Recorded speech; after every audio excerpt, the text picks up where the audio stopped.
Soy el doctor Francisco Gallardo. Me da mucho gusto estar con ustedes en esta ocasión para compartir temas que me parecen interesantes. Siempre me han parecido muy interesantes. Soy un apasionado del vértigo postural. Antes que nada, quiero agradecer a la mesa directiva del Colegio Mexicano de Otología, Neurotología y Cirugía de Cabeza y Cuello por su amable invitación para estar con ustedes en esta sesión del colegio. Especialmente al doctor León Felipe García Lara, nuestro presidente. Gracias por la oportunidad y espero que esta plática les guste. Fíjense que esta plática se me ocurrió hace poquito. Tuve ocasión de asistir al Congreso de la Sociedad Mexicana de Otorrinolaringología en Cancún y ahí presenté un curso monográfico de BPPV de canal lateral. Por cierto, me dieron un horario nada cómodo, nada estelar, a las 8 de la mañana, el tercer día de congreso, y la verdad es que me llevé una grata sorpresa porque afortunadamente el salón no estuvo vacío, sí hubo una concurrencia bastante aceptable. Y entre la concurrencia estaba una muy querida amiga mía, otorrinolaringóloga, que no se dedica a vértigo, no se dedica a neurotología, y terminando la plática me comenta: ahora sí estuve en tu plática, ahora sí puse atención, no me dormí, pero tengo muchas dudas. Entonces, terminando de la plática, estuvimos discutiendo varias de las preguntas y para todo me dice: ¿por qué dijiste que la latencia duraba menos en cúpulolitiasis? ¿Pero por qué dices que esto es así? ¿Por qué dijiste que el vértigo se presenta más fuerte? En fin, me tupió con una serie de preguntas y de porqués, que me di cuenta que lo que a lo mejor para mí podía parecer muy claro, pues no para todos está tan claro. Entonces me ocurrió hacer esta plática hablando de los porqués del vértigo postural paroxístico benigno. Espero que para ustedes, para el Colegio de Neurotología, no sea tan básica, pero creo que es importante siempre repasar los conceptos desde lo básico, desde el inicio. Entonces, por ello que la preparamos y vamos a iniciar con ella. Entonces, el primer porqué es por qué se siente vértigo. ¿Por qué el paciente con vértigo postural paroxístico benigno siente esta sensación de movimiento, sensación de que todo gira? Y lo que tenemos que entender es que la sensación de vértigo se genera a partir de la fisiología de los aparatos vestibulares. Sabemos que los aparatos vestibulares tienen 5 sensores de movimiento, 3 de ellos de aceleración angular, y funcionan siempre en pares funcionales, siempre funcionan uno al mismo tiempo que el contralateral, en ejes de función coordinados y congruentes. Siempre están mandando señales al cerebro para informar de movimientos, de giros de la cabeza en 3 ejes.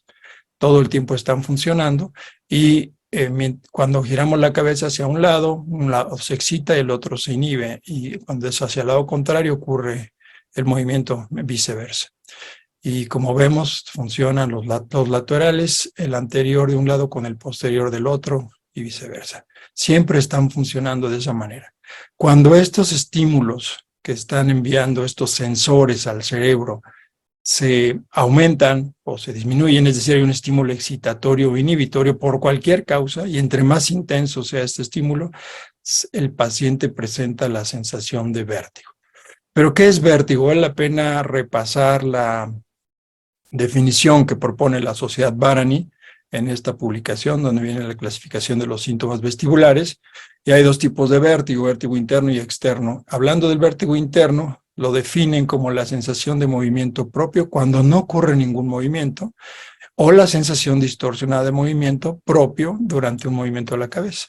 Entonces, la clave para identificar el vértigo es movimiento. Definitivamente el paciente siente que se mueven las cosas o que él se mueve, y este movimiento puede ser falso, o sea, él no se está moviendo y sin embargo siente que las cosas se mueven, o puede ser un movimiento distorsionado, sí se está moviendo pero lo siente diferente a lo que normalmente siente cuando se mueve. ¿De acuerdo?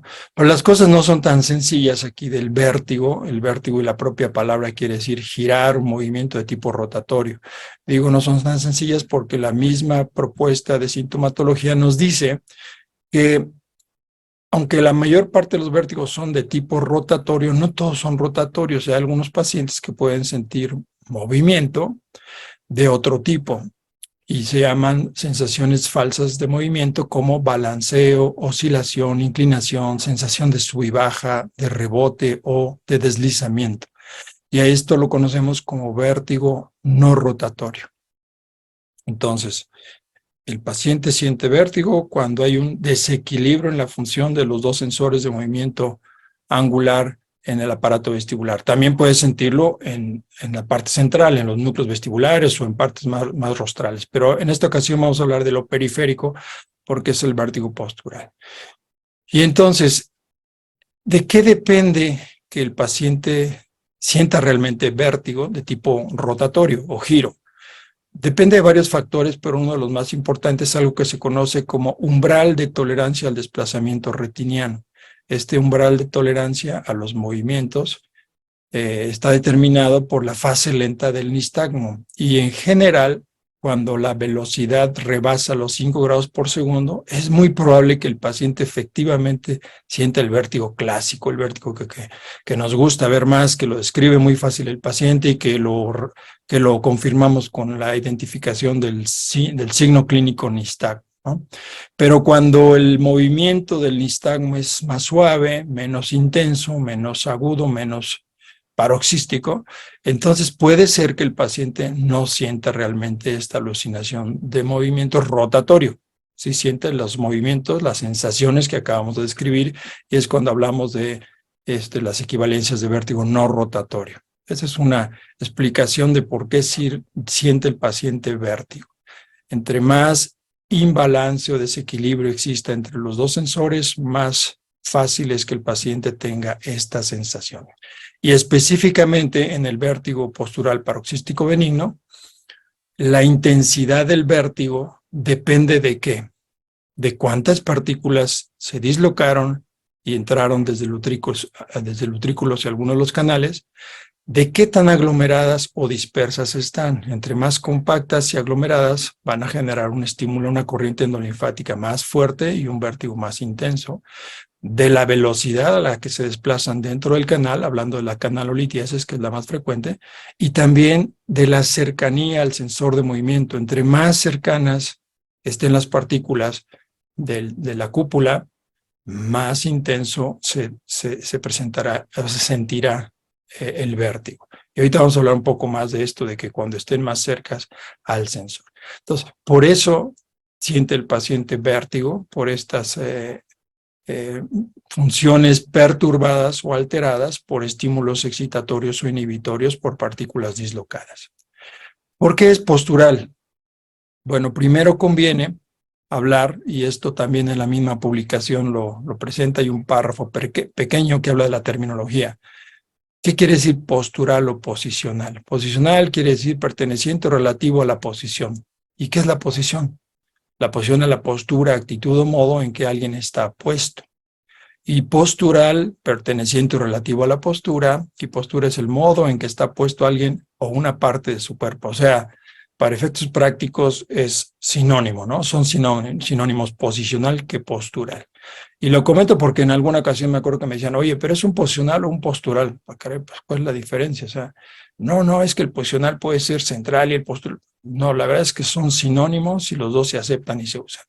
¿Cuál sería y cuál es el término más adecuado para definir este movimiento, este cambio de posición que desencadena el síntoma? Sería la palabra posicionamiento, porque es la acción y efecto de posicionar. Eso se discute ahí en el artículo. Coinciden y aceptan que la palabra más correcta sería vértigo de posicionamiento paroxístico benigno. Así se debería llamar. Pero el término posicional o postural está tan diseminado, es tan ubicuo y es tan aceptado que por consenso decidieron seguirle llamando vértigo postural o posicional paroxístico benigno. Entonces, las dos formas son correctas. De posicionamiento sería la más correcta, pero no se usa por consenso. Ahora, ¿por qué le pasa este síntoma al paciente cuando se mueve? Porque las partículas dislocadas, que son micropartículas de carbonato de calcio, generan los síntomas solo cuando se mueve el paciente. Si el paciente no se mueve, aunque estén ahí las partículas fuera de su lugar, no generan el mecanismo que desencadena el síntoma y el signo clínico.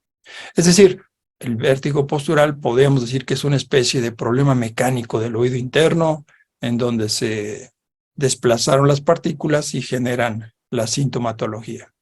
Y aquí vale la pena comentar tal vez de una vez la diferencia entre vértigo posicional o postural y vértigo desencadenado por los cambios por los movimientos de la cabeza.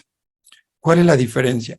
El postural o posicional inicia una vez que se termina el movimiento y el vértigo originado por movimientos de la cabeza inicia durante el movimiento de la cabeza. Y esto es distintivo de diferentes enfermedades. En el vértigo postural paroxístico benigno, la causa más frecuente de vértigo siempre es posicional, es decir, el síntoma aparece hasta después de que se realizó el movimiento, cede el movimiento y unos segundos después inicia el síntoma. El otro aparece durante el movimiento. ¿Por qué es paroxístico? Paroxístico, nuevamente, me gusta ver las definiciones, la etimología de la palabra. Y paroxístico, si nosotros lo buscamos en el diccionario, quiere decir perteneciente o relativo al paroxismo. Ok, pero ¿qué es el paroxismo? Y tiene varias acepciones, pero en el ámbito médico, el paroxismo significa exacerbación aguda de una enfermedad. Entonces, entendemos por paroxismo un evento agudo, brusco, súbito. Y esto es debido al estímulo directo sobre el sensor de aceleración angular. Un estímulo directo inmediato que dura segundos. Es un paroxismo, un evento agudo, brusco, súbito. El paciente lo refiere con mucha claridad.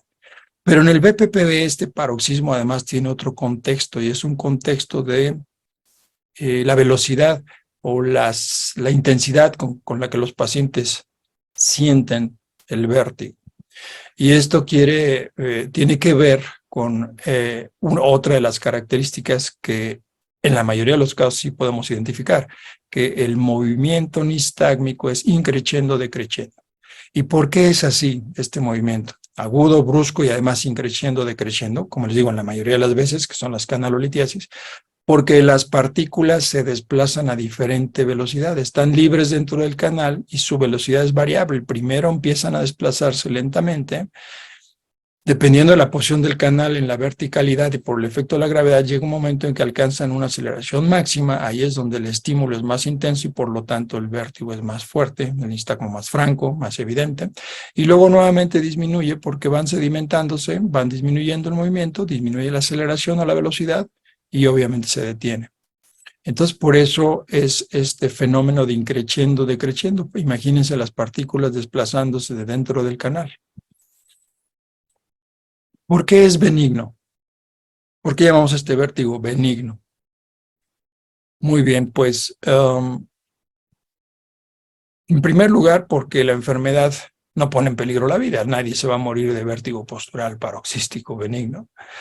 Porque además es un padecimiento muchas veces autolimitado. Muchos de los pacientes se curan con cine a pesar del médico.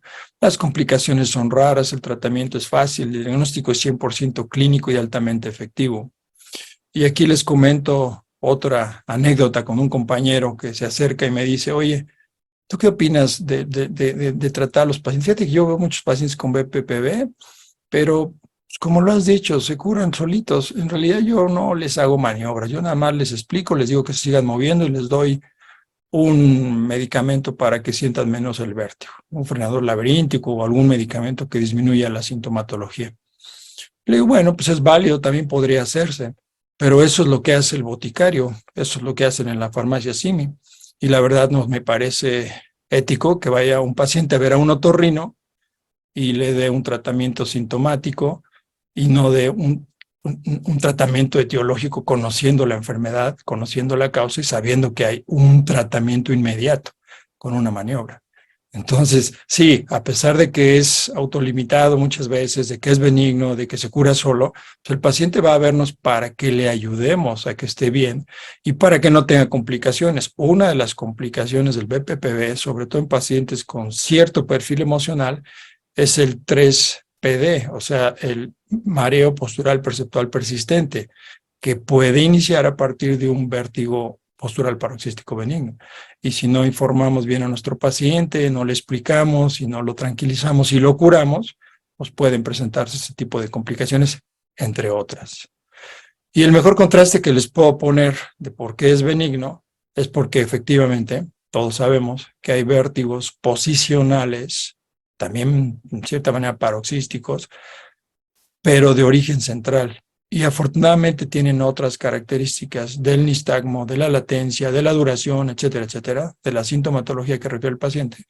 Y hay cosas tan feas como estos tumores cerebelosos, que pueden ser malignos, glioblastomas, etcétera, tumores horribles, pueden ser enfermedades degenerativas del sistema nervioso central que también originen un vértigo posicional, pueden ser malformaciones anatómicas como un Arnold Chiari que también da un vértigo posicional que también puede durar segundos o algunos minutos.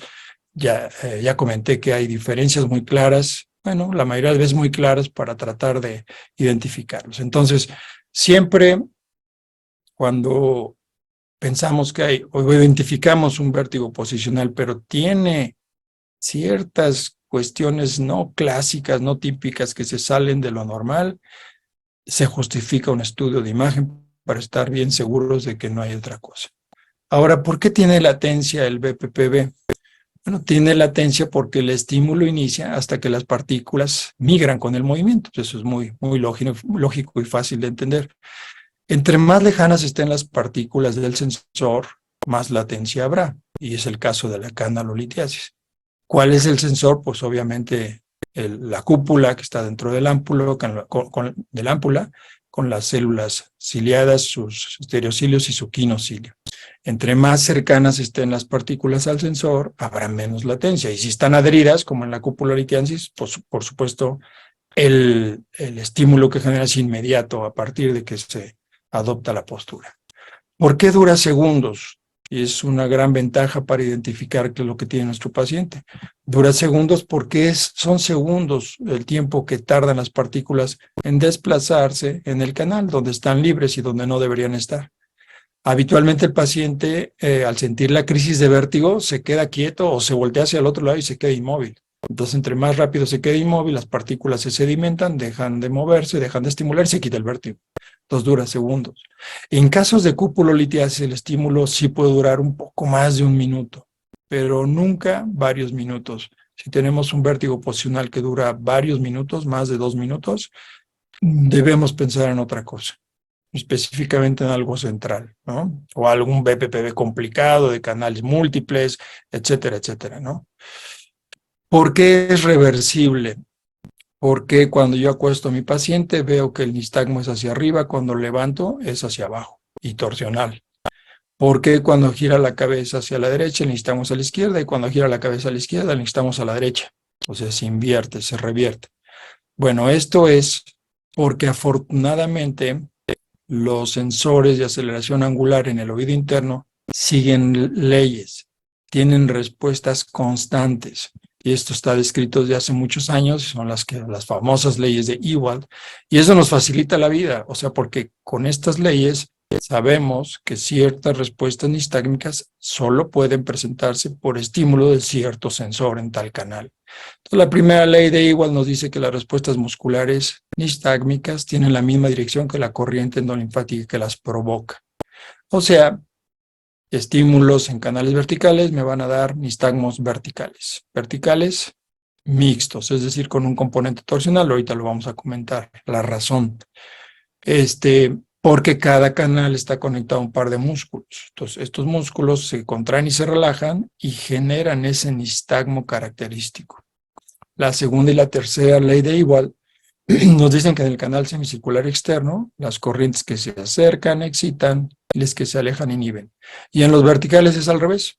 Entonces, esa es la explicación sencilla y simple de que el nistagmo que observamos revierta o cambie de dirección en las posiciones diversas. Porque cuando lo acuesto, la partícula se mueve en una dirección, tengo ese nistagmo. Cuando lo levanto, se mueve en la dirección contraria, tengo un nistagmo contrario. Por eso revierte. Leyes de Ewald en los canales verticales, laterales, y la forma en la que la partícula se acerca o se aleja depende de eso, excita o inhibe, se presenta el nistagmo hacia un lado o hacia otro.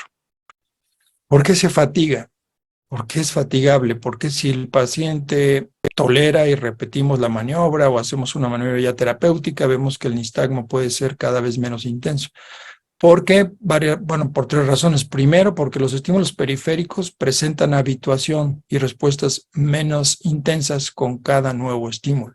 Este es un principio básico de la rehabilitación vestibular. Hay que hacer habituación, habituación, y cada vez las respuestas van atenuándose, disminuyendo.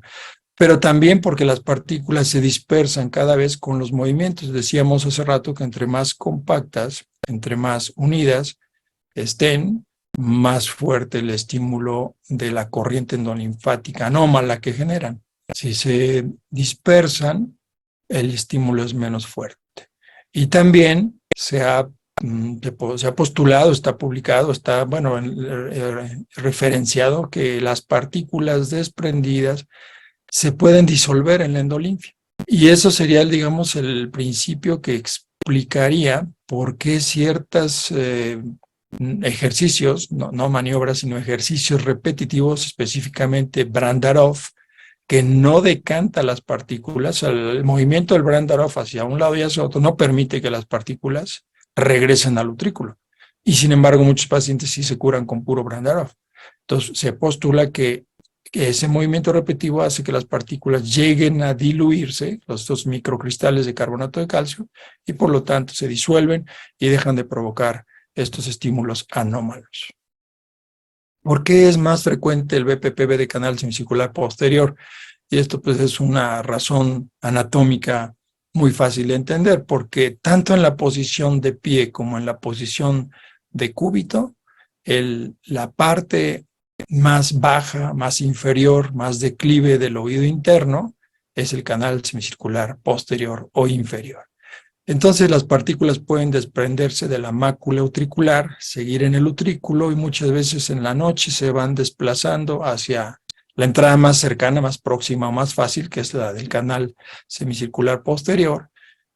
Y cuando el paciente se mueve en la mañana, se gira para ir al baño, se gira para contestar o apagar el despertador, contestar el teléfono o apagar el despertador, se presenta el estímulo y la crisis de vértigo. Entonces, pues es la parte más baja y ahí es como que más fácil que se metan las partículas. Por supuesto, también se pueden meter en el lateral, menos frecuente, 10 a 20%, y es muy raro, por la misma gravedad, que se vayan al canal semicircular anterior o superior. Aunque ahora con pacientes que hacen pole dance y belly dance y otras cosas, yoga, que se ponen de cabeza en algunos de los ejercicios, podemos llegar a ver pacientes que tengan un BPP de canal superior. ¿Por qué en los canales semicirculares laterales se presentan hacia ambos lados el nistagmo vértigo, aunque solo un oído esté enfermo? La razón de esto es que, por ejemplo, en la maniobra Diess-Hallpike, maniobra diagnóstica clásica de excelencia para identificar el vértigo más común de canal posterior, con solo ver hacia qué lado le da el paciente, yo sé cuál es el oído enfermo. Si le da del lado izquierdo, ese es el enfermo. Y viceversa, si le da el derecho o si le da los dos están enfermos. Pero en los laterales no ocurre eso, aunque solo uno esté enfermo, el vértigo nistagmo se presenta si lo giro para un lado o si lo giro para el otro. La razón de esto es que es la organización ortogonal de los canales semicirculares. Entonces sabemos que están organizados en ejes funcionales, de modo tal que el posterior de un lado trabaja sintiendo el movimiento angular en el mismo eje que el anterior del otro lado, que el anterior contralateral. Entonces, cuando yo tengo enfermo el posterior derecho y hago la maniobra de Diess-Hallpike hacia el lado derecho, voy a estimular a este y al anterior. El anterior está sano, va a tener el nistagmo. Y el otro canal posterior en esa maniobra de Diess-Hallpike hacia el lado derecho no se va a estimular tanto porque no está en el mismo eje funcional. ¿De acuerdo? Entonces solo se va a estimular ese canal cuando hacemos la maniobra hacia ese lado en su eje funcional. En cambio, los horizontales pues están en el mismo plano, que por cierto, de una vez vale la pena recordar que no es un plano totalmente horizontal. Vean este esquema donde se ve claramente que es un plano con una discreta inclinación más o menos de 20 grados, de modo tal que no son perfectamente horizontales, y para lograr la horizontal perfecta, lo que hacemos es inclinar la cabeza hacia adelante unos 20-30 grados. y en ese plano, que se conoce como plano nulo o plano neutro, el canal semicircular, los canales semicirculares horizontales estarían en un plano realmente horizontal. Esto tiene una implicación clínica que ahorita vamos a comentar. ¿Por qué se puede observar un nistagmo horizonto rotatorio? Y aquí lo comento porque me tocó revisar una vez un examen, una pregunta del examen del consejo, que planteaban así: paciente con nistagmo horizonto rotatorio. Pues un horizonto rotatorio no es lo más común. Realmente el estímulo de los canales laterales dan un vértigo, o un nistagmo, un vértigo y un nistagmo horizontal puro, porque son los músculos rectos lateral y medial los que generan ese estímulo. Entonces, ¿existe el nistagmo horizonto rotatorio? El que sí existe es el vértigo vertical rotatorio, vertical rotatorio, digamos, pero el horizonto rotatorio puede existir. Pues como toda medicina sí puede existir y hay una explicación, pero en mi opinión genera confusión si tenemos bien claro que solo los verticales son mixtos, vertical y torsional, y que los horizontales son puros horizontales por estímulo lateral, pues entonces nos mueve un poquito lo que conocemos. ¿Por qué se generan los nistagmos? Porque cada canal está conectado, por así decirlo, con un par de músculos, y esos músculos hacen que el ojo se mueva en cierta posición. El posterior está conectado con el oblicuo superior y el recto inferior, y eso hace que su movimiento sea mixto hacia arriba y en torsión externa. El anterior con el oblicuo inferior y recto superior, y eso hace que el nistagmo sea hacia abajo y en torsión interna. Y el lateral solo con los laterales. Entonces, ¿por qué habría un movimiento torsional en un nistagmo horizonto torsional? La única explicación es que el nistagmo sea tan intenso que después de lograr el desplazamiento máximo tenga una desviación torsional. Y hay razones anatómicas para pensar que esto pueda ocurrir. Una de las principales, y en este esquema se ve claro, es que el recto interno es el músculo más fuerte y más grueso de los 6 extraoculares y es más corto que el recto externo. Entonces, de alguna forma pudiera haber un mecanismo de mayor tensión en un lado que en el otro y sacar al sacar al globo ocular de su eje anteroposterior de función, generando un pequeño movimiento de torsión. Ahora, esto no es lo más común. Esto, digamos, es una rareza. Lo más común es que sea un horizontal puro y así lo identifiquemos y así lo veamos. Y cuando en esa pregunta del examen del consejo que les comentaba, veo que en las opciones ponen puras respuestas referentes a maniobras para canal vertical, me queda claro que pues, no habían entendido bien las leyes de Ewald, quien planteó esa pregunta, y no había entendido bien cuáles son los movimientos nistágmicos que generan cada uno de los canales. También van a encontrar en la guía, en los criterios diagnósticos de BPPV, por ejemplo, o en algunas otras publicaciones, que en los raros casos que vemos un vértigo postural de canal superior, la forma de identificar el lado enfermo es el movimiento de torsión, que es un poco más intenso, y la torsión señala al oído enfermo. Y esto tiene una explicación porque el músculo oblicuo inferior, es una explicación anatómica también, es el único de los 6 músculos que se inserta directamente en un sitio diferente al de la órbita. Atrás, casi todos se insertan atrás en el anillo de Zinni y en partes posteriores de la órbita. Este es el único que tiene una inserción directa en la parte lateral de la órbita, parte baja, como vemos aquí, y se inserta directamente en el globo ocular, de modo tal que el estímulo de este músculo oblicuo inferior es como más potente o más directo, no tiene la tróclea o la polea, que sí tiene, por la cual tiene que pasar el oblicuo superior. Entonces, este movimiento nistágmico intenso torsional más fuerte podía explicarse por esa razón. De la misma forma que el mínimo componente torsional horizontal se podría explicar, como les digo, por la diferencia en la masa muscular de los músculos rectos medial y lateral. Como les mencioné y repito, el medial es más grueso, más corto y más fuerte que el lateral, que es más delgado, más largo. Bueno, son explicaciones nada más de por qué pasan las cosas. Ahora, ¿por qué la cupulolitiasis tiene latencia más breve o imperceptible? Porque el estímulo es diferente. No es lo mismo que las partículas estén en el canal que estén adheridas a la cúpula. Cuando están adheridas a la cúpula, lo que hacen es que esa cúpula es más pesada, su densidad se modifica y se hace sensible a la gravedad. O sea, si ustedes se imaginan una cúpula sin partículas adheridas, cuando movemos la cabeza en la gravedad, esa cúpula no se va a mover. Solo se va a mover si el líquido que le llega por corrientes no linfáticas la deflexionan, pero por la gravedad no se va a mover. Al tener partículas adheridas, se va a mover tanto por el líquido que le llega como por la gravedad. Entonces modifican su densidad y por eso se hace más sensible. La respuesta es a cambio de posición de la cabeza con respuesta a gravedad es inmediata, porque la partícula está ahí pegadita y de inmediato hace el efecto de flexión, estimulando el quinocilio y generando la respuesta. En la canalolitiasis no se modifica la densidad del sensor. Las piedritas están en el líquido y lo que ocurre ahí es un desplazamiento de las partículas que generan corrientes endolinfáticas inadecuadas. En la canalolitiasis tardan algunos segundos esas corrientes en llegar a estimular el sensor.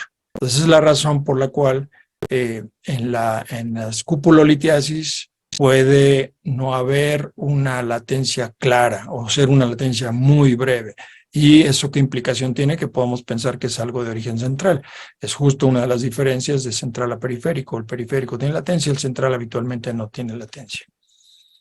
¿Por qué es apogeotrópico el nistagmo en la cupulolitiasis del canal semicircular horizontal? ¿Y por qué, en viceversa, es geotrópico el nistagmo en la canalolitiasis del canal semicircular horizontal? Sabemos que en BPPV de canal lateral, que en mi opinión sí ese es el vértigo postural del experto, porque tiene varios bemoles que sí debemos saber identificar. Con solo ver la dirección del nistagmo ya sabemos si está libre en el canalolitiasis, o si está adherida a la cúpula. Y eso, ¿por qué ocurre? Porque los canales, como ya dijimos, son pares funcionales y funcionan de manera opuesta, complementaria. En este esquema, estamos hablando de una cupulolitiasis o canalolitiasis del oído izquierdo. Entonces, ese oído izquierdo, cuando gira a la izquierda, en cupulolitiasis, inhibe, gira a la derecha, excita, y viceversa. Entonces, son, por decirlo de alguna manera simplificada, opuestos complementarios, y las partículas, si están libres o si están adheridas, se switchean la forma en la que se presenta el nistagmo. Entonces son opuestos complementarios y las partículas actúan de manera diferente si están adheridas o si están libres. Pero veámoslo de manera un poco más gráfica, más fácil de entender, con este videito que siempre lo presento, porque hasta que lo hice y lo vi, lo reflexioné y con el modelo tridimensional lo vi, lo entendí. Primero, recordar la diferente posición del quinocilio en el lateral, segunda ley de Ewald, y en los verticales.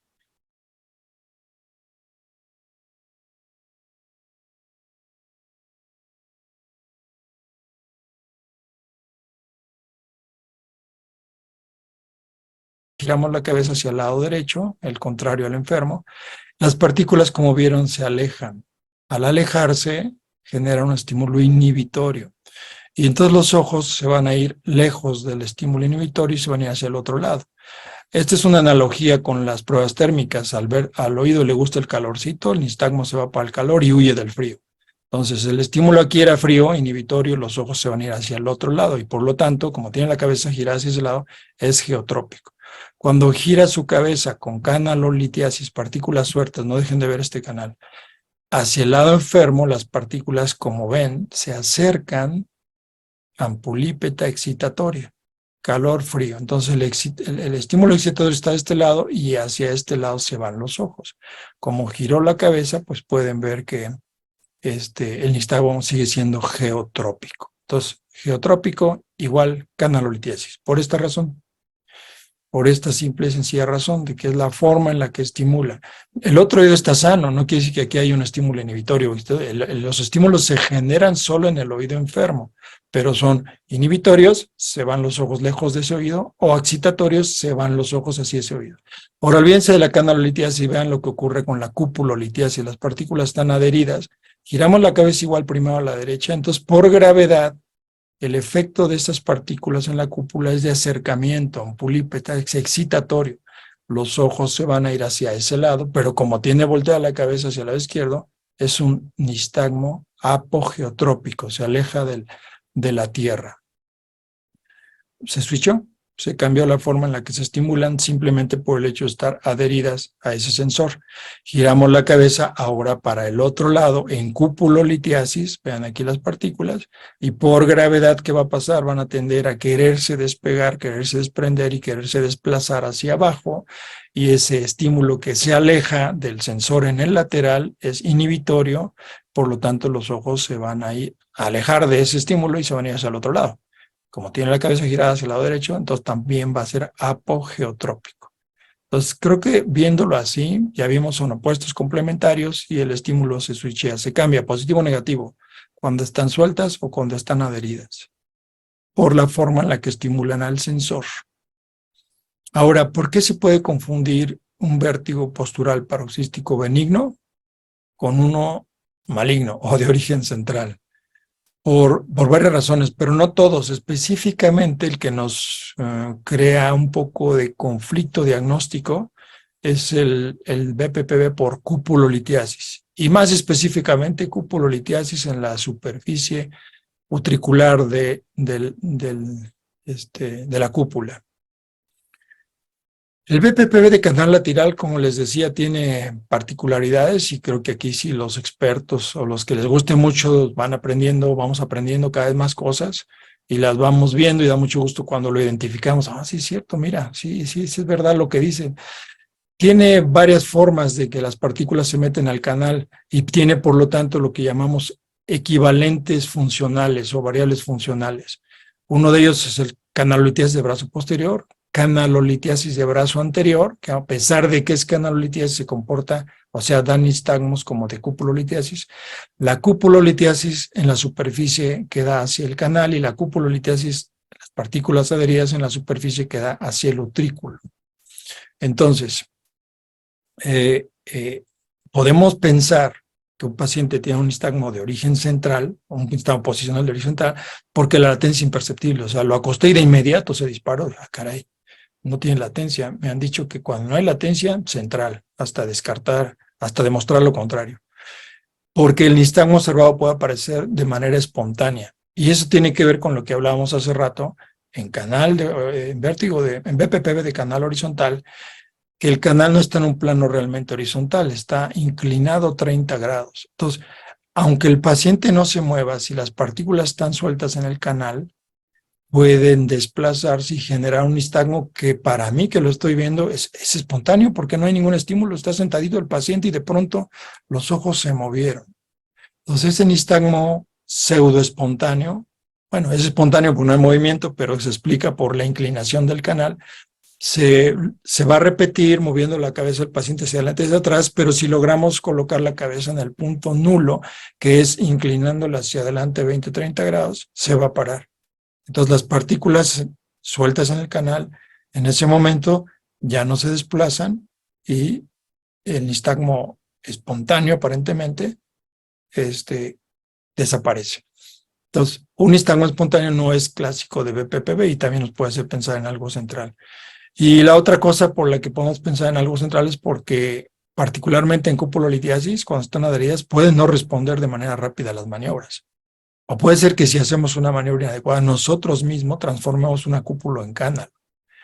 Y porque la diferencia de intensidades en el nistagmo, increciendo, decreciendo, que es otra de las características del BPPV, es menos evidente. Dice, yo le vi el nistagmo, pero estaba tremendo. Y en ningún momento desaceleró, todo el tiempo fue muy intenso y duró más de 1 minuto. Tengo duda, puede ser un central. Y esa duda es válida y es razonable. ¿Cómo podemos saber dónde están las partículas en cupulolitiasis? Ya no es un por qué, sino un cómo. Y eso lo platicamos en el curso, en el diplomado de vértigo, de que efectivamente es difícil saber qué es lo que está pasando. Yo tengo aquí este esquema, vean, esta es mi cúpula, canal semicircular horizontal, aquí está el brazo largo, aquí está el brazo microcorto, cortito, y este es el utrículo. Entonces mis partículas cuando se salen de la mácula utricular entran al canal, dan toda la vuelta, llegan al canal, tenían canalolitiasis, pero luego se adhirieron solitas o se adhirieron por una maniobra mal hecha donde giramos al paciente hacia el lado donde no hay salida, entonces transformamos una canalo en cúpulo. Y también puede ser que las partículas, estando en la mácula utricular, se desplacen, se desprendan y ¡pum!, entren directamente por el brazo corto y se adhieran a la superficie que da hacia el utrículo de esa cúpula. ¿De acuerdo? Entonces puede ser que estén adheridas ahí y las dos son cupulolitiasis, las dos van a tener un nistagmo apogeotrópico, pero una va a ser más difícil de tratar. ¿Y cómo sabemos dónde están las partículas? ¿Cómo sabemos si se adhieren a la parte hacia el canal o hacia la parte, a la superficie, hacia el utrículo? La primera forma, bueno, no hay ningún estudio que lo determine, ni una videonistomografía, bueno, sí, una videonistomografía como viendo los ojos, como ahorita vamos a explicar, pero vaya, lo inferimos por la presencia de partículas en la superficie articular por un nistagmo apogeotrópico, horizontal, intenso, o un nistagmo en flexión, que sería el equivalente del apogeotrópico en la maniobra de estímulo mínimo, por la persistencia en la sintomatología. Este paciente no se le quita, ya le hice una maniobra y no mejoró, está al contrario, más fuerte. Falta de respuesta a maniobras repetidas. En ese caso, hay dos sospechas. Uno, que sea algo central. Dos, que sea un BPPV por cupulolitiasis de canal lateral de superficie utricular. Pero, ¿en qué año fue? Ahorita vemos el artículo. Hasta hace poco, creo que en 2019, se publicó un artículo muy interesante del doctor Suma Maya que dice cómo saber exactamente dónde están las partículas. ¿Cómo? Solo viendo los ojos del paciente. Y bueno, antes de ver los artículos del doctor Suma, les quiero comentar que todas las maniobras descritas para curar el BPPV de canal lateral son con giros iniciando hacia el lado sano o iniciando boca arriba. Y por ejemplo, vamos a poner la Buffoni aquí. Si tenemos una cupulolitiasis, la Buffoni no funciona para curar al paciente. ¿Y por qué no funciona? Vean ustedes el oído. La Buffoni es acostar el paciente, este modelo tridimensional. Ahí están los canales, vamos a fijarnos en el lateral, hacia el lado sano. Se acuesta el paciente hacia el lado sano, esa es la Buffoni. Si las partículas están en este canal, en el brazo posterior, canalolitiasis, sí va a curar al paciente. Pero si es una cupulolitiasis, esta primera maniobra, pues no hay forma de que suban y caigan hacia acá. Y luego gira la cabeza hacia abajo, curamos una cánula efectivamente con la Buffoni, que está diseñada para canalolitiasis de canal lateral, pero no curamos una cúpulo, porque vean, el movimiento hacia abajo, al contrario, hace que las partículas se impacten más o se adhieran más o estén estimulando en forma ampulípeta excitatoria hacia ese oído. Entonces, una Buffoni, barbecue, Lemper, tail wheel, log roll, todas las maniobras descritas para canal lateral no curan las cupulolitiasis. Y es hasta 2016 que el doctor Suma Maya, bueno, él publicó este artículo, pero también algunos autores coreanos ya desde antes habían estado revisando mucho lo del BPP de canal lateral, que era el más difícil de tratar, que había casos recurrentes de difícil tratamiento y que no se curaban con las maniobras descritas hasta el momento. Entonces, en 2016, el doctor Suma Maya describe su maniobra para curar tanto cúpulo como canalo. ¿Y en qué consiste la maniobra del doctor Suma Maya? En acostar al paciente, este es el oído enfermo, el izquierdo, bien escupulolitiasis, hacia el lado enfermo, no hacia el lado sano. Primera diferencia. Esperar en cada posición 3 minutos, segunda diferencia. ¿Y eso para qué? Para que en la primera posición transformemos una cúpulo en canalo. Es decir, dejar el tiempo suficiente para que estas partículas se desprendan, se desadhieran de la cúpula y se vayan al canal. Entonces ya transformamos una cúpula en canalo. Y ya que es canalo, pues lo único que tenemos que hacer es giros de 90 grados hacia el lado sano. Y como ven en el modelo, girando hacia el lado sano, las partículas se van alejando del extremo utricular y se van del extremo superficie utricular y se van acercando al extremo canalicular. El problema de la maniobra de suma es que la tercera posición es levantar al paciente y dice ahí, debe levantarse con la cabeza flexionada hacia adelante. Si no flexiona la cabeza, vean qué pasa, pues las partículas no se regresan. Vamos a ver otra vez la maniobra. Entonces, si no se flexiona la cabeza, las partículas no se regresan. Se acuesta el paciente hacia el lado enfermo. Ahí está. Y después gira 90 grados hacia el lado sano. Y luego gira otros 90 grados hacia el lado sano. Las partículas se van desplazando y se levanta con la cabeza flexionada hacia adelante, porque si no lo hace con la cabeza flexionada hacia adelante, como está ocurriendo en este modelo, que es muy rudimentario, pero que sí nos ayuda a entender lo que puede pasar. Vean que las partículas pueden quedarse en el brazo posterior. Pueden quedarse en el brazo posterior. Ahí ya fue el segundo giro de 90 grados, y al levantarlo, se levanta el paciente, inclina la cabeza. Si inclinan la cabeza adelante, se desplazan, pero si se queda así, pueden quedarse algunas partículas ahí todavía. Bueno, ¿cómo saber dónde están las partículas, si están en una superficie o en la otra? Viendo los ojos del paciente. ¿Cuándo? No al momento de hacer la maniobra diagnóstica. La maniobra diagnóstica es roll test o maniobra de estímulo mínimo. Ahí no. Viendo los ojos del paciente cuando ya lo estamos curando. ¿Por qué? Porque necesitamos 3 movimientos para ver cómo se comporta el nistagmo. ¿En cuanto a qué? En cuanto a intensidad y en cuanto a dirección. Y aquí este artículo es fabuloso también del doctor Sumemaya y del doctor Faria Ramos de 2019. Estas son imágenes del artículo, nos explican cómo saber dónde están las partículas. Y en el primer caso es una canalolitiasis, pero del brazo anterior, que les mencionaba yo que se comporta como cúpulo, por eso la ponen. Entonces, si hacemos, ya identificamos que es un BPPV apogeotrópico, entonces ya sabemos que es cúpulo litiasis o cándalo de brazo anterior. Y le hacemos una maniobra para curar, lo cual la maniobra de Sumemaya o la maniobra de Buffoni modificada, que ahorita les voy a enseñar. Entonces se acuesta el paciente hacia el lado enfermo, vean la partícula que no está adherida, pues empieza a desplazar lejos del sensor. La dirección de la partícula en cada movimiento es la misma. Entonces tengo, como se aleja, inhibe, todos los ojos se van hacia el otro lado. Acuérdense, huyen del frío. Tiene un nistagmo izquierdo, el enfermo es el derecho, tiene un nistagmo izquierdo y es transitorio porque no está adherida. Gira nuevamente, gira 90 grados la cabeza hacia el lado sano, la partícula se sigue desplazando en la dirección que queremos, el nistagmo sigue siendo en la misma dirección, izquierdo, hacia el lado sano, el nistagmo también es izquierdo, giramos la cabeza hacia el lado izquierdo, el oído enfermo es el derecho. Y por último, en la tercera giro quedamos de 90 grados, la partícula prácticamente ya se ha desplazado, se mete al utrículo, inclinando la cabeza hacia adelante, como les decía, y el nistagmo sigue siendo transitorio e izquierdo. O sea, el nistagmo es transitorio menos intenso porque no está adherida la partícula al sensor, está libre en el canal. Y el nistagmo todo el tiempo es hacia la misma dirección, es decir, izquierdo, izquierdo, izquierdo, izquierdo, siempre hacia la izquierda, va en la misma dirección. Ahora, ¿qué pasa si la partícula está adherida? Ya no es canalolitiasis de brazo anterior, que se comporta como cúpulo, sino que es cúpulo. Está adherida.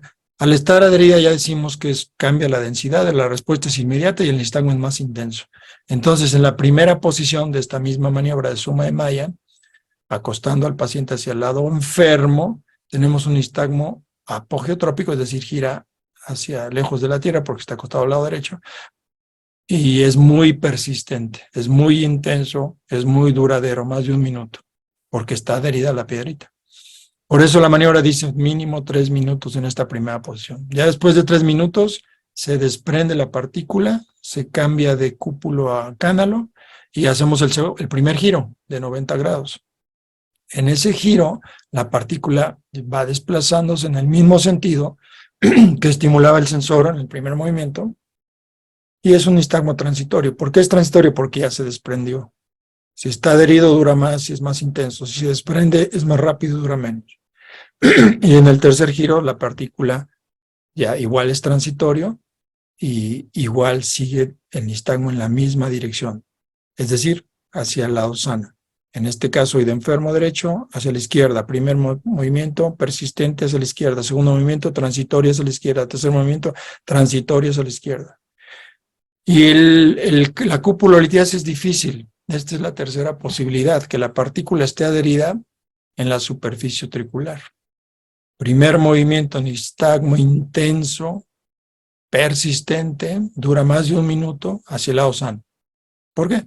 Porque la partícula está aquí, está acostado el paciente y por gravedad está haciendo un estímulo como de alejarse, inhibitorio, por eso los ojos se van hacia el otro lado. Cuando giro al paciente, el primer giro del paciente, la partícula y la cúpula ya se acerca más a la verticalidad y en este segundo paso sigue adherida, por lo tanto es persistente, intenso y duradero, pero claro, ¿cuál es la clave? Aquí está la clave para identificarlo. Cambia de dirección el nistagmo, porque aquí era un estímulo inhibitorio, ampulífugo, y aquí es un estímulo ampulípeto, excitatorio. Entonces, en todos los demás casos, el nistagmo siempre fue hacia la izquierda cuando está enfermo el oído derecho. En este caso, yo voy a saber que la partícula estaba adherida a la superficie utricular porque el nistagmo se va a invertir. Vamos a tener ahora un nistagmo hacia el lado derecho, no hacia el izquierdo. Aquí está representado. Y otra característica, como sigue adherida a la partícula, va a ser persistente. Entonces, persistente hacia el lado sano, persistente que se cambia de dirección y ahora bate hacia el lado enfermo. Y luego transitorio, porque el brazo corto es muy corto, el brazo corto es cortito, luego cae al utrículo. Este tercer movimiento nos va a dar un nistagmo transitorio en la misma dirección que el previo. O sea, se invirtió el nistagmo, va a ser en esta izquierda, derecha, derecha. En los otros son izquierda, izquierda, izquierda. Este es, hablando de un oído enfermo derecho, ¿no? Como está el ejemplo. Entonces, de esa forma, podemos saber dónde están las partículas. Y la maniobra de Guffoni modificada, que así la bauticé yo, es ¿por qué está modificada? Porque está invertida. En vez de acostarse hacia el lado sano, se acuesta hacia el lado enfermo. 2 minutos en esta posición, transformamos cúpulo en canal. Después, giro de 90 grados, igualito que en la maniobra del doctor Sumemaya. Las partículas se van desplazando hacia donde queremos. En la primera posición se desprendieron. Otro giro de 90 grados hacia el lado sano y las partículas pasan del brazo anterior al brazo posterior y casi llegan al utrículo. Ahí el doctor Sumemaya se levanta en la demanda. Yo, en esta ampliación de la Guffoni, hacemos un giro más de 90 grados, un giro más, 270 grados, y el brazo posterior queda vertical, de modo tal que las partículas seguramente van a ir hacia el utrículo y luego ya se levanta. Entonces es una variedad que podemos usar. Guffoni modificada, ¿por qué modificada? Porque está invertida y ampliada. Invertida porque en lugar de acostarse hacia el lado sano, se acuesta hacia el lado enfermo.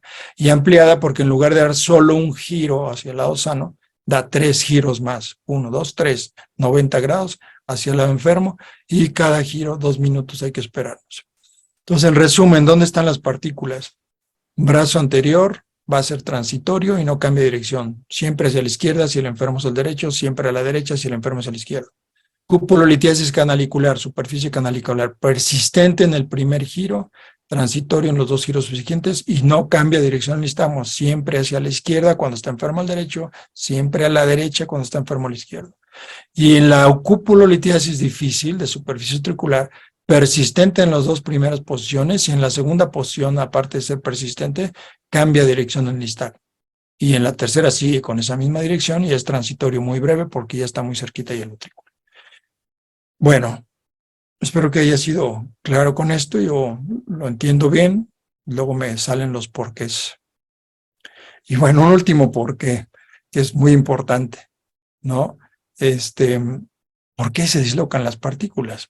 Ya sabemos qué pasa, sabemos por qué se generan los nistagmos, sabemos fisiopatológicamente qué es lo que ocurre. Me acuerdo que al inicio del BPPB había artículos controvertidos que decían que no era eso, que no eran partículas dislocadas, que no era un problema mecánico, sino la expresión de una ganglionitis vestibular que se reseteaba con los movimientos repetidos, ¿no? En fin, ya está muy claro, después de la identificación de las partículas por los cirujanos de oído que trataban el BPPB rebelde, desfuncionalizando el canal, y se identificó que sí eran partículas de carbonato de calcio. Bueno, las partículas se dislocan por varias razones. Por golpes en la cabeza, tiene lógica.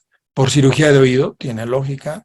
Porque va el paciente con el dentista y está trabajando con la pieza de mano en una posición de hiperextensión, tiene lógica. Se desprenden también porque hay procesos inflamatorios del oído. Se desprenden también porque el paciente está deshidratado, puede ser. Pero en un 60-50% de los pacientes no sabemos por qué se desprenden. O sea, ¿qué es lo que pasa en esa red gelatinosa que hace que las partículas se salgan primero de ahí, luego se desplacen a los canales? Y cada vez, como sabemos, hay más publicaciones que hablan de modificaciones eh, eh, físico-químicas en la composición tanto de los cristales de carbonato de calcio como en la malla gelatinosa que lo sostiene.